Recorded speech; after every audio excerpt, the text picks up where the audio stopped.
Here at NetXL, two of our most popular brands are Ubiquiti and Poynting.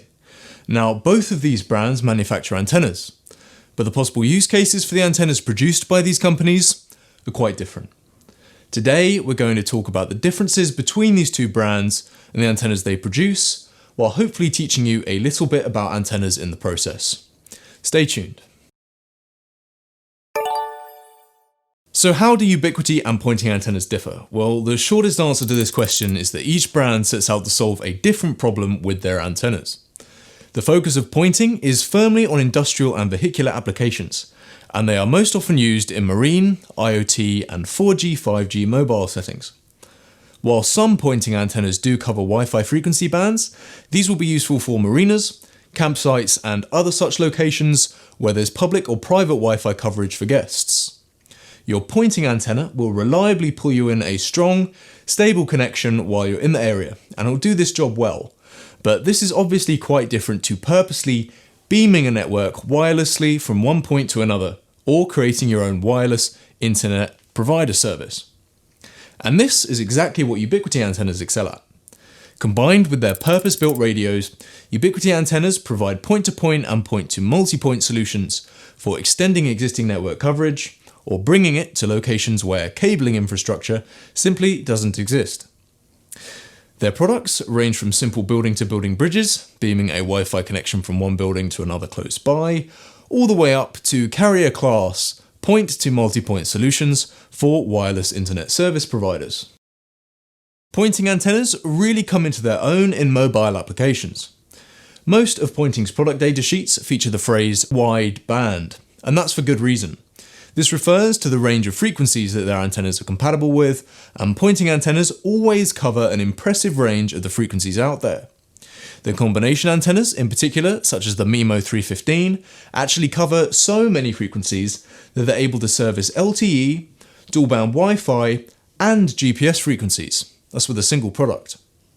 Not only that, but by covering such a wide range of LTE frequencies, they'll also work well with almost any cellular provider globally. Of course, check the details against product data sheets before parting with your money, but this is something that no Ubiquiti antenna can claim. In addition to their wideband characteristics, many of Poynting's products are waterproofed and ruggedized, essential for products that are going to be used day in and day out for heavy-duty industrial applications.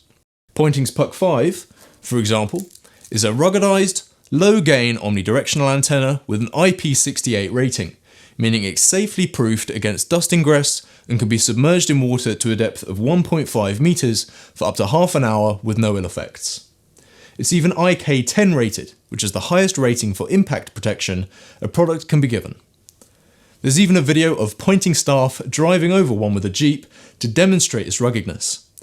With its discreet design and low profile, it's easy to see how these factors make it perfect for industrial applications where the coverage is good and a low profile antenna like this is needed. For remote regions with poor coverage, you'll need a larger antenna where possible, like the aforementioned MIMO 3, to get the performance you're looking for. If you need to supply reliable internet connectivity to a long-haul trucking company's vehicles, to offshore boats and ships, or to other mobile applications where you need a hardy unit that can brave the elements, you'll have a hard time using a Ubiquiti antenna, while you have a slew of great choices from Poynting. If you're dealing with stable locations requiring connectivity, such as buildings or towns that for whatever reason don't have the cable broadband infrastructure you'd like, then Ubiquiti's point-to-point and point-to-multipoint technologies can offer the perfect solution. With the right Ubiquiti radios and antennas, you could theoretically beam the signal from a wired fiber connection to a location over 20 miles away, and relay that on to multiple buildings, bringing high-speed internet connectivity on a large scale to locations where fiber installation would be impossible. The air fiber range is primarily point-to-point, meaning a wireless bridge sending your Wi-Fi from one antenna to another, whilst the AirMax and newer LTU ranges provide both point-to-point and point-to-multipoint solutions, which makes it possible for multiple buildings to receive connectivity from a single antenna, acting as an access point. This makes AirMax and LTU devices perfect for large industrial or commercial hubs, or even entire towns. Ski resorts, for example, where broadband cabling would be difficult and expensive to implement, but wealthy guests demand high-speed Wi-Fi, would be a perfect application. One last thing that really sets Ubiquiti's antennas apart is that they can be managed via software. If you like the Unify ecosystem and are familiar with Ubiquiti's Unify network controller software, then the Unify building-to-building bridge will fit snugly into your existing network, extending its range from one building to another. If you're a small business expanding to include the building next door and you use one of these, you won't have to pay for 2 internet connections.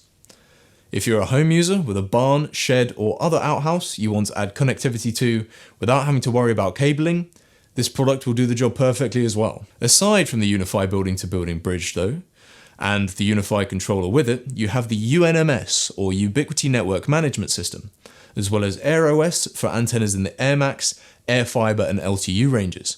With Ubiquiti products then, there's always a powerful management system to aid you in configuring and managing your antennas and your networks. By contrast, there's currently no management software for any pointing antenna. You also won't be building your own WISP around a set of pointing antennas. The use cases are entirely different. In summary then, Ubiquiti antennas are perfect as Wi-Fi point-to-point or point-to-multipoint solutions. Whether you're setting up your own WISP service or need to privately beam an excellent internet connection from one location to another, Ubiquiti can make that happen and provide hardware insights via their network management software. Much less focused on Wi-Fi infrastructure and the extending of existing networks, pointing antennas are incredibly well suited for mobile applications, providing strong and reliable 4G connections in fields like the marine, transportation, and IoT industries. They're also great for enhancing the strength and stability of a cellular connection with your 4G router or modem if you're using a 4G backup for your home or business's wired network. Thank you very much for watching. We hope that this has helped clear up some of the differences between pointing and Ubiquiti antennas and the potential applications for each. If you have any further questions, please do post them down in the comments, as well as any suggestions for future videos. Thanks again, we'll see you soon.